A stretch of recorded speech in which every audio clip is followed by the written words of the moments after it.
Hello everyone, welcome back to the channel future with tarot. ये reading होगी Capricorn के लिए और इसमें मार्च मंथ का प्रेडिक्शन हम देखेंगे। तो पहला मैसेज ये है कि आप किसी चीज को लेकर बहुत ज्यादा स्ट्रेस्ड आउट हो और बहुत ज्यादा ही टेंशन ले रहे हो, जो कि आपको लेने की जरूरत नहीं है, क्योंकि आप इसकी वजह से आप अपनी स्लीप साइकिल को डिस्ट्रॉय कर रहे हो। मत करो, क्योंकि स्लीप साइकिल के खराब होने की वजह से आपको थोड़े से हेल्थ इश्यूज डेवलप हो सकते हैं और ये कोई मेजर इश्यूज नहीं होंगे। और दूसरा मैं ये बोलूंगी कि जिस भी चीज को लेके आप परेशान हो रहे हो, ये सोच रहे हो कि वो जो प्रॉब्लम है वो सॉल्व होगी या नहीं होगी, तो प्लीज एश्योर हो जाओ, बिकॉज वर्ड कार्ड है नेक्स्ट। वर्ड कार्ड क्या शो करता है? आप जो भी काम की वजह से टेंशन ले रहे हो ना, एक तो उसमें सक्सेस मिलेगी। आपका कहीं पर भी लॉस हुआ है किसी चीज में, वो लॉस भी रिकवर होगा। नेक्स्ट मैं ये भी बोलूंगी, अगर कहीं आप ट्रेवल करने की सोच रहे हो, कहीं पर जाने की सोच रहे हो, घूमने की सोच रहे हो, तो आप उसके लिए जा सकते हो। आपका जो चीजें हैं, प्लान्स आपके अकॉर्डिंग जाएंगे। या फिर अगर आपने इमिग्रेशन के लिए कुछ अप्लाई किया हुआ है तो आप उसके लिए भी कर सकते हो। यस है इस चीज के लिए। और कुछ लोगों के लिए उनकी जगह भी चेंज हो सकती है, मीन्स जहां पर अभी आप फिलहाल रह रहे हो वो चीज चेंज हो सकती है। और जो लोग एनलाइटमेंट मीन्स क्लैरिटी चाहते हैं किसी भी फील्ड में, वो क्लैरिटी भी आपको मिलेगी। और जो लोग किसी लॉन्ग टर्म प्रोजेक्ट में हैं, मीन्स बहुत टाइम से किसी काम को करते आ रहे हो, या फिर कोई भी स्टूडेंट्स जो कि किसी भी डिग्री को कंप्लीट करने की सोच रहे हो, कोर्स को कंप्लीट करने की सोच रहे हो, तो वो कंप्लीट हो जाएगा। और मतलब इसमें एक और मैसेज ये है कि जो लोग बेबी प्लान कर रहे हैं ना, तो इसमें बर्थ ऑफ अ चाइल्ड भी इंडिकेट है, मैरिज के लिए भी गुड कार्ड है। तो ये ओवरऑल जिस चीज को भी लेकर आप परेशान हो रहे हो ना, वो चीज आपकी सॉर्ट आउट हो जाएगी। जो भी लोग कहीं से भी किसी टाइप की कम्युनिकेशन का वेट कर रहे हो, मैसेज का वेट कर रहे हो, किसी के रिप्लाई का वेट कर रहे हो in terms of your business, career, job, study के टर्म्स में कह लीजिए, या फिर कहीं पर भी आपने किसी चीज के लिए अप्लाई किया हुआ है, उसके एक्सेप्टेंस के लिए अगर वेट कर रहे हो, तो वो चीज आपकी हो जाएगी। एस ऑफ स्वॉर्ड्स का कार्ड है, बिकॉज ये गुड कम्युनिकेशन को डिनोट करता है, एक ब्यूटीफुल मैसेज को शो करता है कि वो चीज आपको प्रोवाइड होगी और वो फ्रूटफुल रहेगी। बिकॉज स्वॉर्ड के ऊपर क्या है, एक क्राउन पहना हुआ है, मीन्स जो भी कम्युनिकेशन होगी वो आपके फेवर में होगी, वो फ्रूटफुल इसलिए होगी। आप देख सकते हो कि दोनों साइड से लीव्स लटकी हुई है, मीन्स ग्रोथ के इसमें बहुत ज्यादा चांसेस हैं। तो आपको ये कम्युनिकेशन को यूज करना होगा, आप अपने बेटरमेंट के लिए ये चीज कर सकते हो।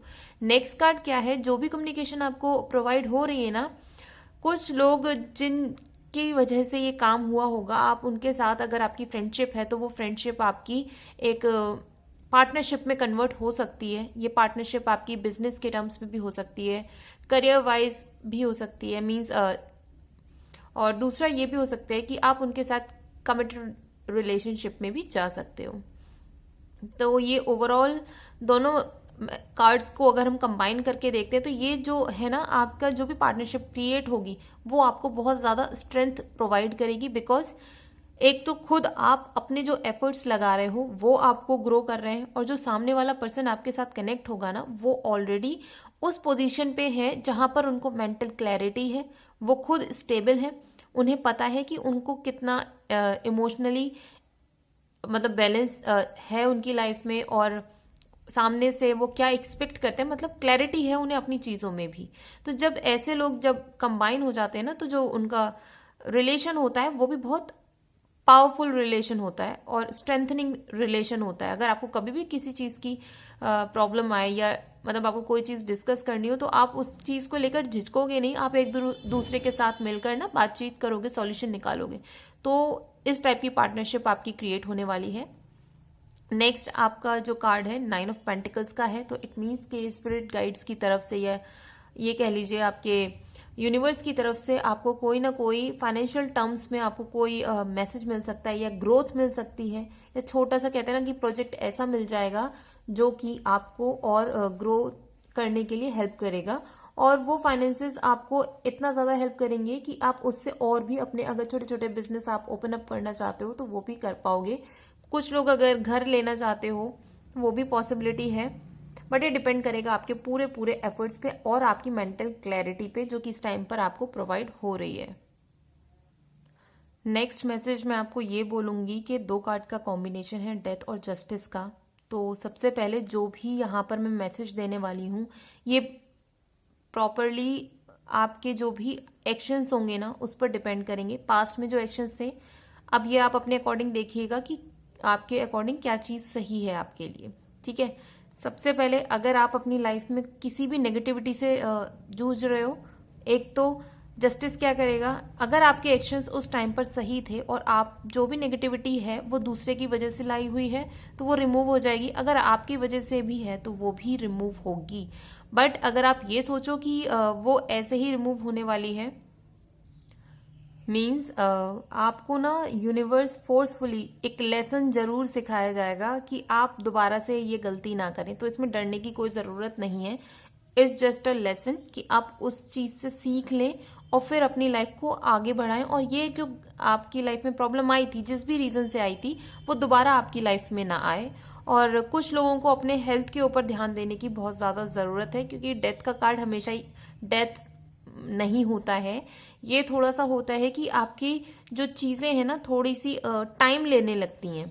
मीन्स अगर आपको कहीं पे ग्रो करना है तो उसमें थोड़ा सा टाइम लेना शुरू हो जाएगा। बट जैसे कि वर्ड कार्ड है तो ऑब्वियसली ग्रोथ है, बट प्रॉब्लम क्या है कि आपके एक्शंस की वजह से आप अपनी हेल्थ को खराब कर रहे हो। जैसे कि 9 ऑफ सॉर्ड्स का कार्ड था तो उसमें ये था कि आप स्लीप नहीं लोगे तो अगर छोटी मोटी इलनेस भी है ना, वो जो कि आपकी सोने की वजह से जो हील हो सकती थी बट आपने हील नहीं की, तो उसकी वजह से थोड़ी सी हेल्थ में प्रॉब्लम हो सकती है। और नेक्स्ट मैसेज ये भी है कि आप कोई न्यू कॉन्ट्रैक्ट्स साइन कर सकते हो। डेथ का मीन्स हमेशा डेथ नहीं होता है, मीन्स न्यू कॉन्ट्रैक्ट्स भी होता है कि अगर कहीं पर आपने वीजा के लिए भी अप्लाई किया हुआ है और आप कहीं बाहर जाना चाहते हो तो वीजा भी आपको मिल जाएगा। और दूसरा, अगर आपने कहीं पर लोन की जरूरत है ना आपको, तो उसके लिए अगर आप एप्लीकेशन लगाते हो तो उसकी भी पॉसिबिलिटी है, आपको वो चीज भी मिल जाएगी। आपकी कोर्ट मैरिज होने के भी बहुत चांसेस हैं, क्योंकि ये कार्ड एक तो डेथ का कार्ड है और उसके नेक्स्ट टू नेक्स्ट कार्ड देखें तो वो 6 ऑफ वॉन्ड्स का कार्ड है, मीन्स सक्सेस, या फिर कोई छोटी सी ट्रिप या पार्टी ले लीजिए, या फिर मैरिज, छोटा सा फंक्शन। ये सारी पॉसिबिलिटीज हैं जो कि क्रिएट हो रही हैं। तो इट मीन्स कि आप कहीं पर जाकर कोर्ट मैरिज भी कर सकते हो। और आप एक चीज को करना, जहां पर आपको प्रॉब्लम आ रही है ना उस पर थोड़ा सा फोकस अपना लगाओ, अपनी अटेंशन दो, आपको सॉल्यूशन उसमें मिलता चला जाएगा। और अगर आपको लगता है कि कोई चीज आपने सही करी थी लेकिन लोग उसको मिस इंटरप्रेट कर रहे हैं या फिर उसको गलत तरीके से इंफॉर्मेशन को यूज करके आगे बढ़ रहे हैं और आपको वहीं की वहीं पीछे धकेल रहे हैं, तो परेशान मत हो। जो आप सच्चाई है ना वो भी बाहर आ जाएगी और आपके फेवर में ही होगी वो चीज। और इस फेवर में इसलिए भी होगी बिकॉज जो आपके स्पिरिट गाइड्स है ना वो उनका ध्यान है आप पर, वो आपकी तरफ फोकस बनाए हुए बैठे हुए हैं। वो ये भी देख रहे हैं कि अगर आपकी लाइफ में कोई प्रॉब्लम आई है, ठीक है, आपको वो लेसन प्रोवाइड कर रहे हैं, बट ऐसा नहीं है कि वो आपके लिए कोई ग्रोथ का पाथ नहीं क्लियर कर रहे। और जो लोग आपके सराउंडिंग्स में आपके लिए प्रॉब्लम क्रिएट कर रहे हैं उनके भी इफेक्ट्स उनको मिलेंगे। उनका आउटकम होगा ना, अगर उन लोगों ने आपके साथ नेगेटिव किया है तो उनका जो रिजल्ट है वो उनको भुगतना पड़ेगा। क्योंकि जस्टिस कार्ड ये भी करता है कि सिर्फ आपके ही कर्मों की आपको वो नहीं देता रिजल्ट, अगर किसी आसपास के सराउंडिंग में लोगों ने आपके लिए प्रॉब्लम की है तो उनको भी वही सेम रिजल्ट मिलता है। नेक्स्ट अगर मैसेज देखूं तो आपके पास बहुत सारे ऑप्शंस आने वाले हैं और पता है इस ऑप्शंस की वजह से आप क्या होगे, कंफ्यूज हो जाओगे। आपको समझ नहीं आएगा कि मैं कौन सी चीज को यूज करूं, क्या चीज मेरे लिए फेवर में है। और ये सारा जो है ना एक जो कंफ्यूजन आपकी लाइफ में क्रिएट हो रहा है वो जस्ट बिकॉज की स्ट्रेस। तो स्ट्रेस मैनेजमेंट करो, जहां पर रिक्वायर्ड है आपको कुछ चीजों को छोड़ के जाना है। पास्ट के जो पैटर्न्स है, ओल्ड पैटर्न्स आपकी, चाहे ओल्ड थिंकिंग को बोल लीजिए, काम करने के तरीके को बोल लीजिए, अगर वो कुछ भी पुराने टाइप का है ना तो प्लीज उसको चेंज करो। बिकॉज ये चीजें आपकी लाइफ में एक कहते हैं ना कि डीक्लटर करो अपनी चीजों को, अपने माइंड को, अपने एरिया को, अपने स्पेस को। उससे क्या होता है कि हमें फिर धीरे धीरे चीजें क्लियर हो जाती हैं कि हमें करना क्या है लाइफ में या क्या क्या चीजें हमें अचीव करनी है। ऐसा होता है ना कि एक सब्जेक्ट की हमें करनी है पढ़ाई, लेकिन उसके डिफरेंट डिफरेंट बुक्स होंगी, आपने नोट्स भी बनाए होंगे और वो सारा सामान आपकी टेबल पर बिखरा हुआ है। आप क्या करोगे? सबसे पहले सबसे कम इंपॉर्टेंस वाली चीज को पढ़ के आप उसे हटा दो। एटलीस्ट आपकी आंखों के सामने से एक बुक कम हो जाएगी, तो आपको एक वो खुशी महसूस होगी कि भाई चलो एक चीज मेरी फिनिश हो गई। इस तरीके से धीरे धीरे छोटे छोटे स्टेप्स लीजिए आप और उनको हटाइए, अपने डीक्लटर कीजिए, तो फिर उसकी वजह से आपको कॉन्फिडेंस भी आएगा। आपकी कम्युनिकेशन जो कहते हैं ना कि आपको नॉलेज तो बहुत है बट कॉन्फिडेंस की कमी की वजह से ना आप उस चीज को रिप्रोड्यूस नहीं कर पाए, आप उस चीज को शेयर नहीं कर पाए सही तरीके से, और जो रिजल्ट आपको मिलना चाहिए था, जो आउटकम आपको मिलना चाहिए था, वो मिल नहीं पाया।